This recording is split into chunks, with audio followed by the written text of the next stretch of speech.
Pemirsa, kita akan lanjutkan kembali perbincangan. Saya akan ke Mbak Nuning. Mbak Nuning, dengan melihat dinamika kondisi saat ini yang terjadi seperti itu, menurut Anda eskalasi konfliknya akan bergerak ke arah seperti apa? Karena saat ini kan memang masanya memang sedang gencatan senjata, tapi kemudian dengan komunikasi-komunikasi mungkin yang dijalin, misalnya Iran dengan proksinya, Amerika dengan sekutunya, mungkin seperti itu. Eskalasinya akan seperti apa perang ini akan ataupun konflik ini akan mengarahnya?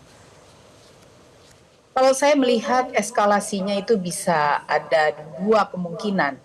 Apabila kita melihat metode dari Iran yang melakukan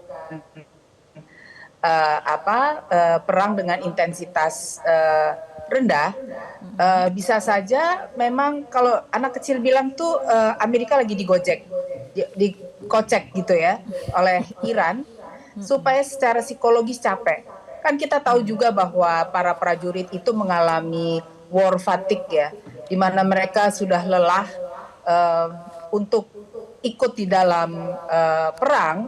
Nah, sementara kalau saya melihat Iran ini di awal itu agak kecolongan karena selama ini di dalam pemerintahannya Donald Trump yang pertama itu kan isolasionis, bukan internasionalis seperti Biden katakan. Kalau Trump itu kan bisa dilihat bahwa di awal pemerintahan yang lalu itu kan tidak terlalu peduli kepada perang, tidak suka perang ya, lebih kepada ngurusin domestik lah ya, imigran dan lain sebagainya. Jadi dipikir oleh Iran bahwa Amerika tidak melakukan hal itu, ternyata dipengaruhi oleh Israel menyerang hingga menewaskan pimpinan mereka. Itu suatu hal yang mengagetkan sebenarnya, seperti sedikit pendadakan kalau saya lihat. Nah, di dalam hal ini Israel itu yang paling banyak mengirimkan agen-agen intelijennya. Jadi seperti mereka melakukan disepsi, agen-agen intelijen itu memiliki satu aktivitas yang mirip sekali dengan orang-orang Iran. Seperti sebenarnya mereka itu bukan orang Iran atau memang orang Iran, tapi menjadi agen daripada Israel atau Amerika. Nah, itu banyak sekali bertebaran menjadi guru, menjadi pelatih, menjadi petani dan lain sebagainya, sehingga info-info secara rigid itu diterima oleh Amerika maupun oleh Israel.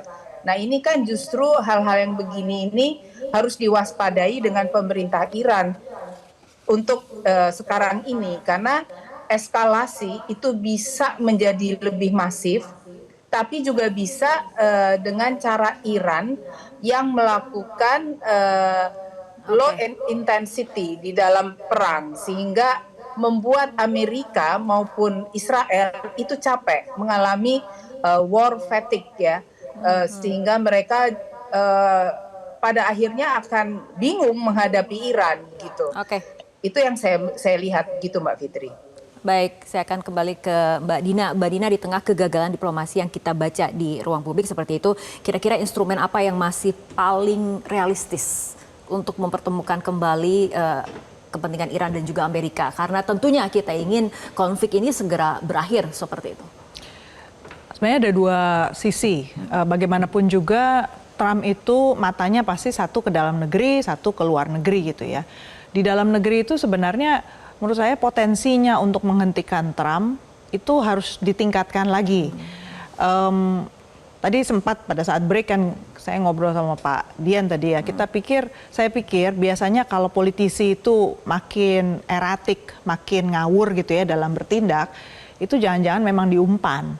Jadi dibuat sedemikian rupa supaya dapat disingkirkan, dibuat dia, karena pasti ada yang memprovokasi. Seperti kemarin tiba-tiba kok ngomongin paus gitu ya. Kemudian hari berikutnya dia langsung ngancem lagi China 50% tarif. Dia lupa apa ya, si China itu udah kena tarif berapa ratus persen gitu kan. Ini maksudnya angkanya gimana gitu kan.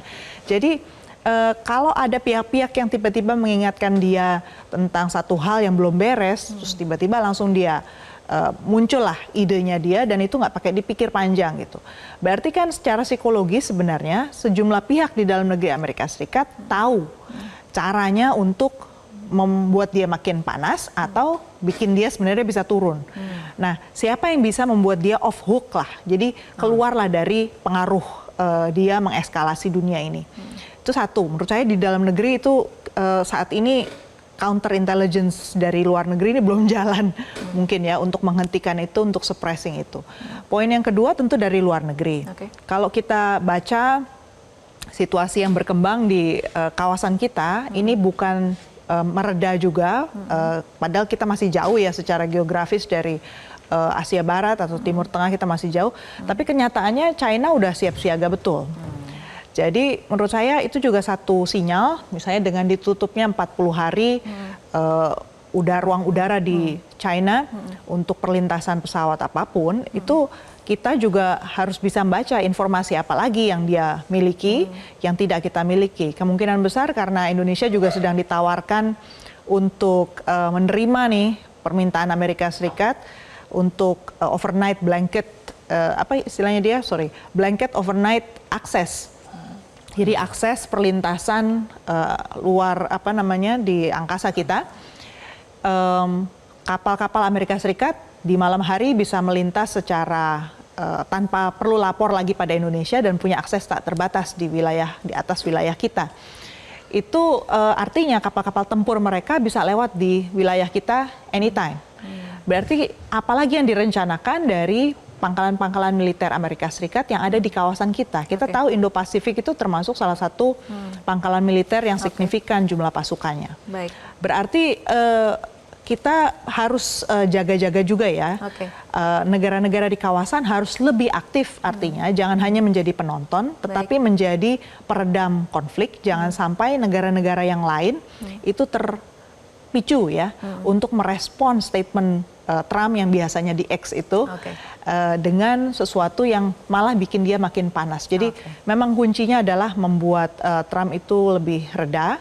Dan satu lagi Israel mungkin, karena Israel ini juga jalannya agak beda nih dari Amerika. Oke, baik, kita akan tunggu pandangan dari Pak Dian, tapi kita ikuti jeda berikut terlebih dahulu.